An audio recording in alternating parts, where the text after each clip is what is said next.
চাঞ্চল্যকর খবর, বাংলাদেশি জঙ্গির হাতে ভারতের ভোটার কার্ড। মোহাম্মদ শাব শেখের হাতে ভারতীয় ভোটার কার্ড।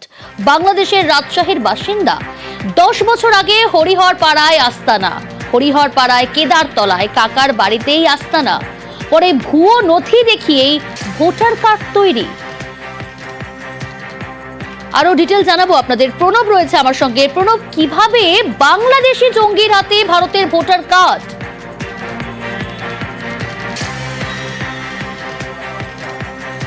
একদম তাই। দেখো, এই শাব শেখ গত 10 বছর আগে তার ঠাকুমা যখন মারা যায় তখন সে এসেছিল এই কাকার বাড়িতে বলে কিন্তু দাবি করছেন পরিবারের লোকেরা, এবং তার বাবা এবং মা এবং ভাইরা কিন্তু রাজশাহী জেলায় যেখানে বাড়ি সেখানে কিন্তু থাকে। সে কিন্তু আর ফিরে আসেনি, এবং পরিবারের লোকরাই বলছে যে সীমান্ত এলাকায় সে চলে এসেছে কোনো রকম পাসপোর্ট ছাড়াই। তারপর কিন্তু সে তোমার হরিহর পাড়ায় ছিল কাকার বাড়িতে, কিছুদিন আবার নওদাতেও সে দুর্লভ পাড়ায় পিসির বাড়ি, সেখানেও কিন্তু থাকতো, এবং সেখানে রীতিমতনভাবে প্রথমে কাপড়ের ব্যবসা অর্থাৎ বোরখা বিক্রি করত, সঙ্গে সঙ্গে তারপর সেই ব্যবসা বন্ধ করে তারপর পোলট্রির ব্যবসা করে। সেখানে সেই ব্যবসা বন্ধ হয়ে যাওয়ার পর কিন্তু সে কেরলে যাতায়াত ধরে, এবং গত কয়েক মাস ধরে কিন্তু সে কেরলেই রয়েছে। তারপর সেখান থেকে তাকে গ্রেপ্তার করেছে, এবং সে শুধু নয়, তোমার যে ভোটার তালিকা দেখা যাচ্ছে সেখানে প্রথমে কিন্তু সে নওদার দুর্লভ পাড়ায় তৈরি করেছিল, সেখান থেকে ট্রান্সফার নিয়ে সে আবার কিন্তু হরিহর পাড়াতে করেছে, এবং ভোটার কার্ড তৈরি করে প্রথমে ছিল নওদায়, তারপর হচ্ছে তোমার হরিহর পাড়ায়। এরপর সেই সমস্ত জাল দেখিয়ে তারপর সে পাসপোর্টে তৈরি করেছে, এবং পরিবারের লোকরাও দাবি করছে যে যেহেতু সে এখানে আছে এবং দাদুর জমি জায়গা পাবে, সেই কারণে কিন্তু সেই সমস্ত নথিপত্র করেছে টাকা দিয়ে। তাহলে পরিবারের পরিজন তারা কি বলছেন শোনাই আপনাদের। 10 বছর আগে এসছে, আর দাদি মরেছে, তাই দাদি মারা দেখতে এসেছিল। দেখতে এসে ও আর যায় না, কিভাবে আসলে বলতে দাদি মারার খবর পেয়ে। কি পাসপোর্ট করে? না, পাসপোর্ট করে না, তখন ও তো বর্ডার সেরকম ভাব করা করেছিল না, এমনি এসেছিল। এখানে এসে মানে আর যাবো না তাই বলে হ্যাঁ ভোটার কার্ড, আধার কার্ড আর যত প্রুফ সব তৈরি করেছে। এখান থেকে কেরালায় কাজে গেছে, 1 বছর 7-8 মাস হচ্ছে গেছে। ওকে ধরা 4 দিন হচ্ছে কেরালা থেকে। কি কারণ ধরলো সেটা বলতে পারবো না। কি ও পাসপোর্ট কি করতো জাল? না, সেটা বলতে পারবো না।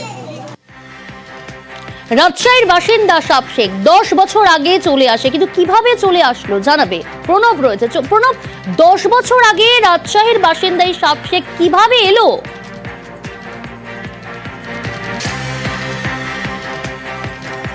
দেখো, এখানে আগেই বলা হয়েছে যে মুর্শিদাবাদের যে তোমার সীমান্ত এলাকা রয়েছে মোট 272 কিলোমিটার, যার মধ্যে মাত্র বেড়া দেওয়া রয়েছে, তার কাটা ঘেরা রয়েছে 70 কিলোমিটারের মধ্যে, বাদবাকিটা কিন্তু খোলা আর কি অরক্ষিত।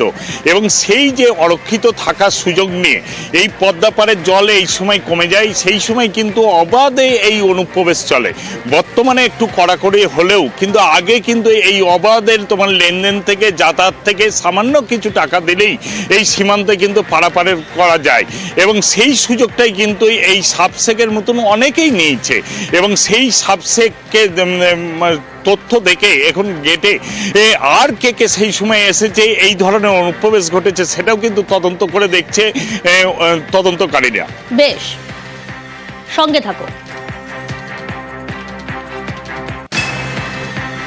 বাংলাদেশি জঙ্গির হাতে ভারতের ভোটার কার্ড। মোহাম্মদ শাব শেখের হাতে ভারতীয় ভোটার কার্ড। বাংলাদেশের রাজশাহীর বাসিন্দা, ঠিক 10 বছর আগে হরিহর পাড়ায় আস্তানা গড়ে, হরিহর পাড়ায় কেদারতলায় সেখানে কাকার বাড়ি, আর সেখানেই ওঠে সে।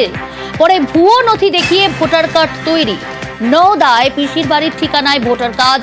কয়েক বছর পর ভোটার কার্ডের ঠিকানা বদল। হরিহর পাড়ার কাকার বাড়িতে ভোটার কার্ডের ঠিকানা বদল করা হয়। পুরনো ভোটার তালিকায় এখনো শাব শেখের নাম।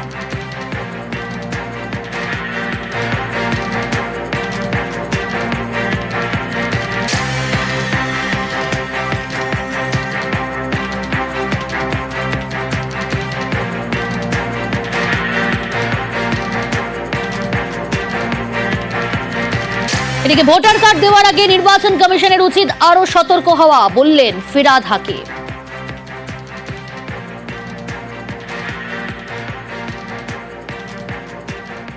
নির্বাচন কমিশনকে আমি রিকোয়েস্ট করব যে আরও ভালোভাবে নির্বাচন কমিশন যাতে ভোটার আইডি দেওয়ার আগে আরও বেশি করে চেক করেন এবং সত্যি সত্যি ভোটার আইডি যাতে একজনও অরিজিনাল ভোটার সেই যাতে ভোট দিতে তার যে অধিকার সেটার থেকে বঞ্চিত না হয়, কিন্তু একটাও যাতে ভুয়ো ভোটার না থাকে এটা দেখা নির্বাচন কমিশনের দায়িত্ব।